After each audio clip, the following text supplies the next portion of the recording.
أشهد أن محمدا رسول الله. Proof from the Sunnah, there are many, but this is a famous one.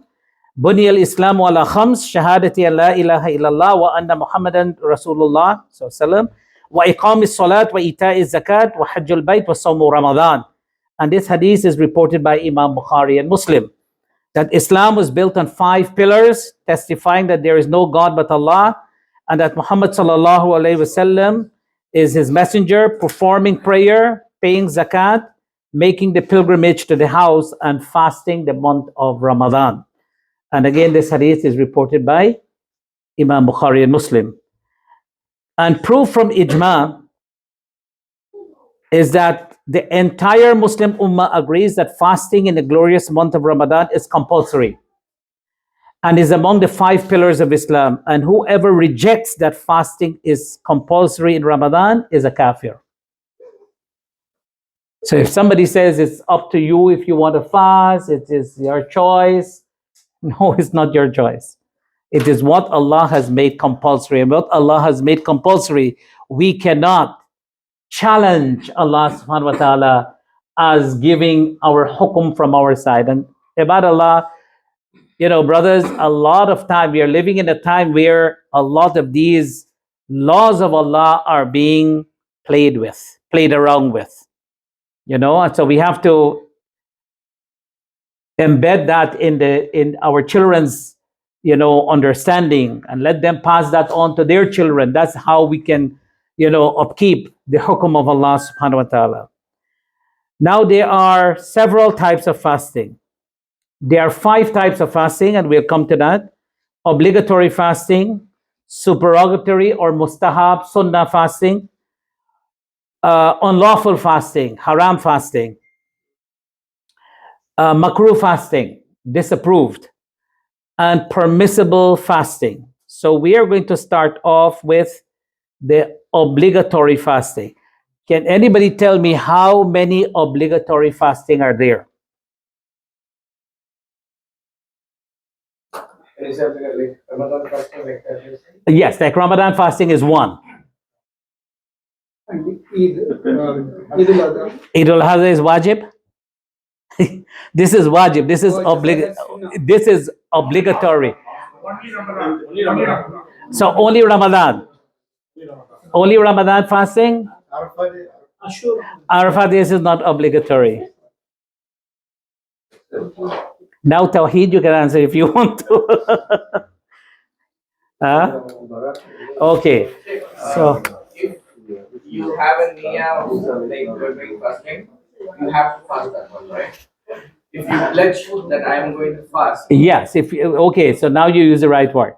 So there are several types. There are almost 5 types of obligatory fasting. Let's go through them one by one.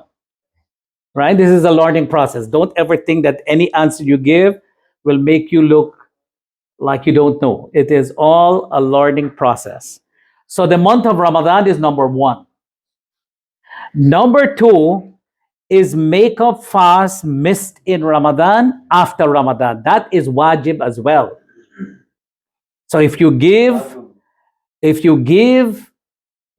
an excuse in Ramadan and you cannot fast in Ramadan, then after Ramadan you have to, that is wajib fasting. It's not if you feel like making up, because there is a law, what happens to you if you don't make up. Okay? The third is expiatory fasting. In other words, you have to fast as a penalty, wajib. And there are several things that cause that penalty. What is that penalty? Breaking a fast intentionally in the month of Ramadan. So here it is during the day you're fasting, and you are saying, I don't want to continue anymore. Without any reason, you drink and you eat in the middle of your fasting. You have to fast 2 consecutive months. Penalty. Wujuban. So it means if you stop halfway, after 30 days, you want to take a break, then guess what? You start back all over again. That's one penalty. How it is different from makeup fasting?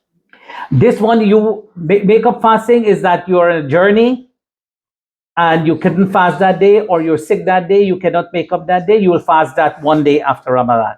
This one, if you break your fasting, then you have to do 2 months of fasting.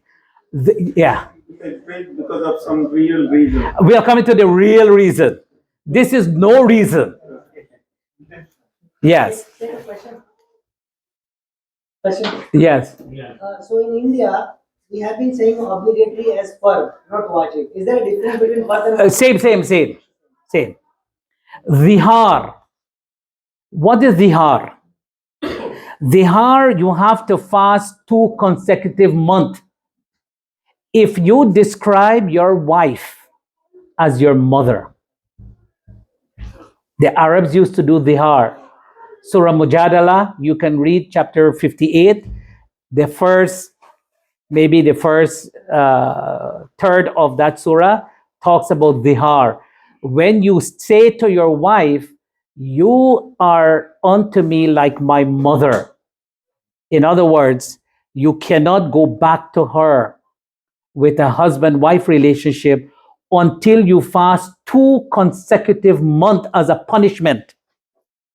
And again, you cannot cut halfway. If you cut halfway, you start all over again. It's different although I tell people avoid calling your wife mom. This America here, everybody is mom and dad. Even in India also, in Tamil culture, they used to call Yama. It is colloquially like mom. No, that is different. Yeah. Like only movies they used to tell, right? Yeah. Oh, they don't do that in real life? Intention. No, that's what the accent, but the meaning is Amma. Intention is. Okay, let's not go.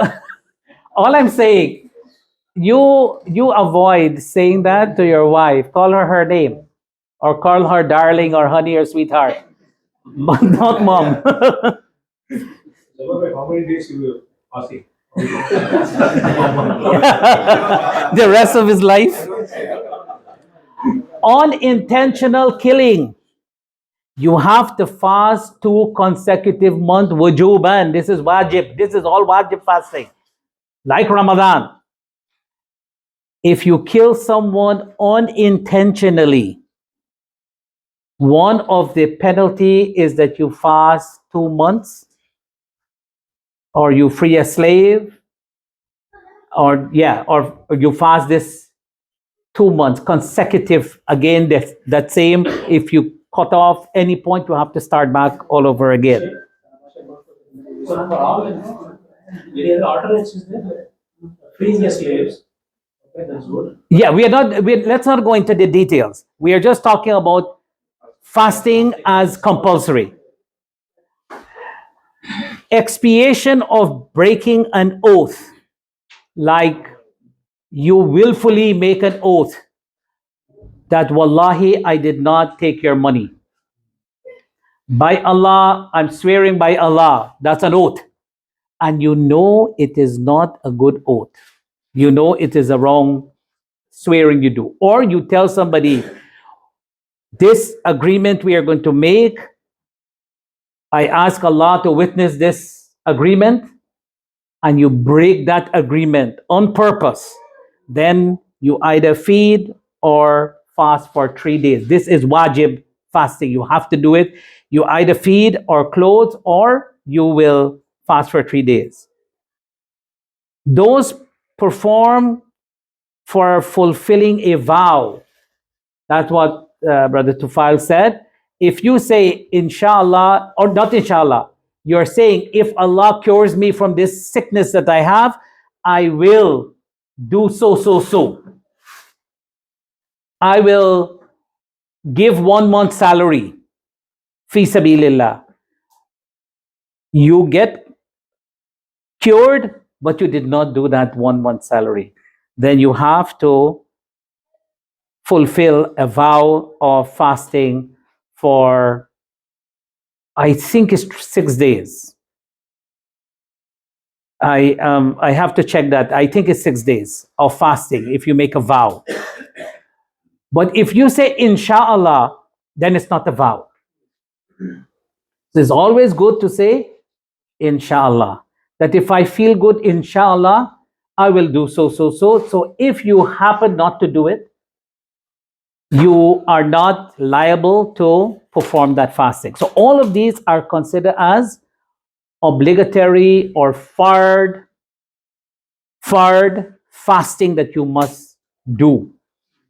So you will see it's a lot more than just Ramadan.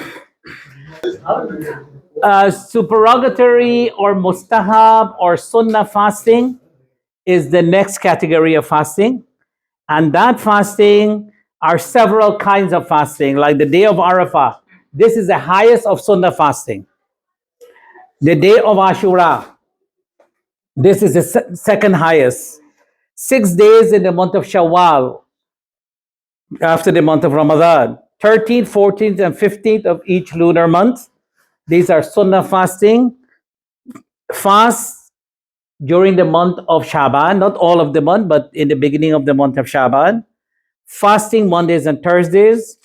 Fasting the first third in the Zilhijjah for those who are not performing Hajj. These are all sunnah or mustahab or supererogatory. They are highly recommended fasting that you should do. They are not wajib. They are not wajib. If you don't do these, you're not going to get sin. But all the previous one we talk about, if you don't do it, you are going to get sin until you fulfill that fasting. Unlawful fasting or haram fasting, there are a few, like fasting on the days of Eid. You cannot fast on the day of Eid. When you know that this is the day of Eid, then Allah has made the day of Eid a day of celebration. You cannot now play over pious and say, I want to fast today. That doesn't work. Similarly, some people fast here, some people have Eid there. If that's the case, that's not fasting on the day of Eid. And people should not push that idea. Some people go extreme. Oh, you're fasting on the day of Eid. They are haram, they are kafir. Don't go that way. Go that they have ikhtilaf on the day of fasting. After all, you're not fasting for somebody else. You're fasting for the sake of Allah subhanahu wa ta'ala. This is your counting. You happen to say tomorrow is fasting Eid for me and today is for somebody else. So be it. But we cannot use that as a yardstick to chastise somebody else. Yeah. The days of Tashriq, these are the days of Eid al-Adha, the 11th of Dhul Hijjah, the 12th and the 13th of Dhul Hijjah. It is haram to fast on those days for people who are not doing Hajj. So people who are not doing Hajj, you cannot fast on those days. People who are doing Hajj and did not sacrifice their animal for Hajj, these are the 3 days they will fast in Hajj and 7 when they return home. Okay? So if you're not in Hajj, you cannot fast on these days. Fasting on a day of doubt. So tomorrow is Ramadan. Today is the next day is Ramadan. I'm not sure. I will fast tomorrow anyhow. In your mind, there is a doubt. You're not following a particular masjid. You're just in your mind. You are saying, "Let me fast tomorrow anyhow." So in case it's Ramadan, let's call it Ramadan. Okay. These major ibadat, like salah, like fasting, you can't just make up your mind how you want to do it. You can't say Salatul Fajr, man, let me pray three rakat just in case one spoiled. Right? Just in case I didn't read right in one rakat, let me make it 3 rakat. You can't do it that way. Again, this day of doubt, you might have some schools of interpretation that tomorrow is fasting, and some say the next day. You follow with yaqeen. If you go with a particular a masjid, for example. And today what has happened, let me tell you, brothers, up front. Some schools of thought use fiqhi differences of opinion to garner support, both human support and financial support, and weaponize fiqhi ruling. This is where this ummah is right now. When we use fiqhi opinion to show, oh, they're all wrong, follow us. And what they want to follow you for? Their money. Your money and their authority over you. Fiqh is just a matter of my opinion on this issue, nothing more beyond that. If all of you brothers want to fast tomorrow, and I'm saying no, fast the next day, it's up to you. You're not doing it for me. And somehow, some schools, and I would say especially most of this comes from where most of you come from, that they manufactured this weaponizing of fiqhi difference of opinion and throw it in the masses. And so when Ramadan comes, it's chaos. When Eid comes, it's chaos. When everything comes, it's chaos. And all you are doing, fighting among yourselves, and they are grabbing whoever they can grab in the process, because who have the loudest voice will grab the biggest crowd. And they will torture you that you will go to hell if you don't follow this opinion. And so you are scared that you don't want to follow going to hell, you will follow them. This is where our ummah is right now. Instead of doing dawah, these fiqhi opinions that we have taken this whole ummah, and somebody is enjoying it. People are enjoying it. Non-Muslims are enjoying to see how Muslims are fighting every time it's Ramadan for the last 50 years. How we are fighting globally, and now that we have social media, it is now becoming global.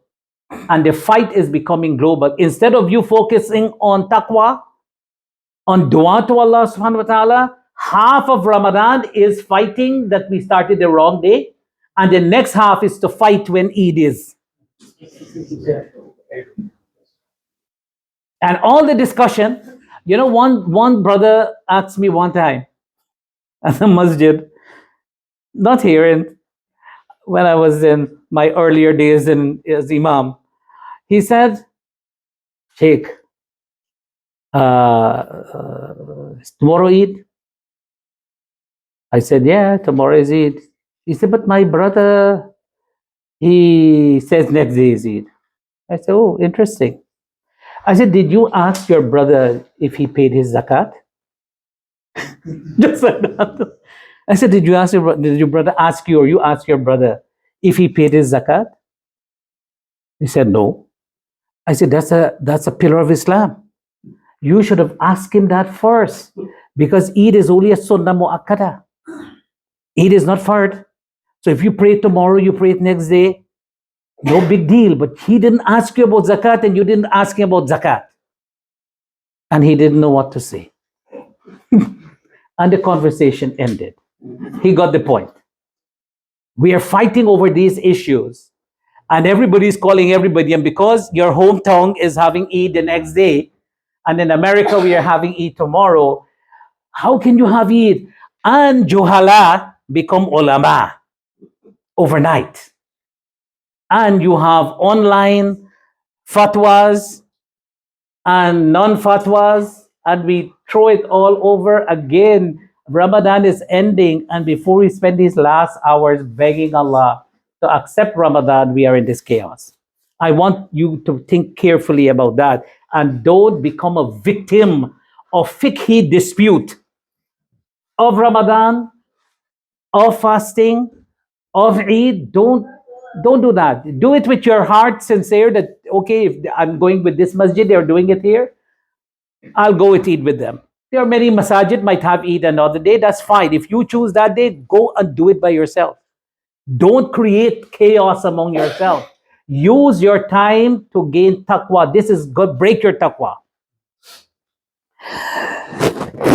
To do consecutive days or eating at all is called wisal fasting. And wisal means you're not breaking your fast at Maghrib time, and you're not taking suhoor, and you're not eating anything during the night. So the Prophet ﷺ used to do Wisal fasting. But he stopped the companion when he heard they were doing Wisal fasting and said, this is for me, because when I sleep, I get food and I get drink. So in other words, you don't do Wisal fasting. You have to break your fast. So you can't join up 2 days or 3 days in one fasting without eating and drinking. Okay? Even though you have the capability of doing it, don't do that. So that's fasting is not, and fast every day of the year is not allowed. In any case, Eid will also be on those days that you're fasting, but you cannot fast every day of the year. And the Prophet ﷺ did mention the best fasting was the fasting of David. Prophet Dawud alayhi salam, he would fast 1 day and skip 1 day. Makruh fasting is to single out Friday for Nawafil fasting. So you just want to fast on a Friday without Thursday or without Saturday. That is makruh. But if you are fasting because Yawm Arafah falls on a Friday, it is okay. Or Ashura falls on a Friday, it is okay. Or you're making up for Ramadan and 1 day you have and you want to fast. If it is a fard fasting you're doing, if it is a compulsory fasting you're doing and you want to fast on a Friday alone, that's okay. But if it is a nafil fasting, then you have to fast the day before or the day after. And a woman fasting, nawafil fasting without her husband's permission. Well, you go home and say that and you will. That will not be good news to take home. So you can leave that right here. And permissible fasting will be, yes, at any other time other than the makruh or haram time, it is considered to be permissible fast. So if you decide, I want to fast on a Tuesday, I want to fast tomorrow, I want to fast Sunday, any day of the year, so long as it is not makruh or haram, then it is okay. Sometimes you just feel like, you know what, let me just fast a day or two. And you just come up with that. Nothing is wrong so long as it is not one of those categories of fasting. Now we come to the fundamentals of fasting. What are the fundamentals of fasting? أشهد أن